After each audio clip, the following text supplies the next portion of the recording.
Sir के रह्यो अनुभव यहाँसम्मको? ओभरअलमा यो मर्दी चाहिँ त्यति अप्ठ्यारो ट्रेल चाहिँ होइन। हामी चाहिँ सर्टकटमा यो सिदिङ हुँदै आइयो। के भन्दा नि अझै सर्टकट बाटो छ अरे। सिदिङको बाटो आउँदा चाहिँ हामीलाई त्यति साह्रो अप्ठ्यारो भएन, ठिकै भयो। हिजो हाइक्याम्प आएर बसियो। आज बिहानमा 4 बजे उठेर आइयो भ्यू पोइन्टमा। अहिले मजाले सनसाइन पनि हेरियो। अहिले दिँदैछ सनराइज अलि हेरिहा। अहिले एकदमै रमाइलो भयो, अलिअलि जाडो भयो। हामीले पछाडि हामी अन्नपूर्ण हिमाललाई चाहिँ हामीले ब्याकग्राउन्डमा राखेका छौँ होइन। पक्कै बलिया छ नि त हिमाल एकदम। अब हतारले आए तापनि यात्रामा चाहिँ भरपूर मजा चाहिँ लिएको जस्तो लाग्छ होइन। हामीले अब एकपटक सबैजना आउने खालको चाहिँ ट्रेल छ यो होइन।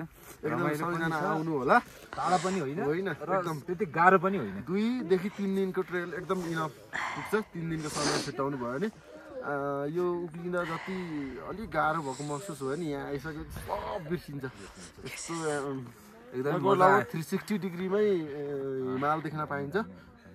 र अर्को प्लस पोइन्ट पनि के रह्यो भन्दा यहाँबाट एबिसी जाने ट्रेल पनि केही हदसम्म केही भाग चाहिँ देखिँदो रहेछ होइन।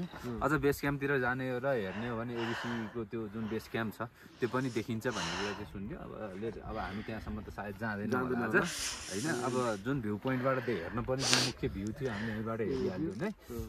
ओभरअल यात्रा रमाइलो रह्यो असाध्यै। अब हामी चाहिँ फर्किन पनि तर्खर गर्नुपर्छ बिस्तारै, जाडो पनि बढेको छ। एकदमै असाध्यै रमाइलो भयो। कसैलाई स्वास्थ्यमा समस्या नै आएन, एकदमै रमाइलो रह्यो।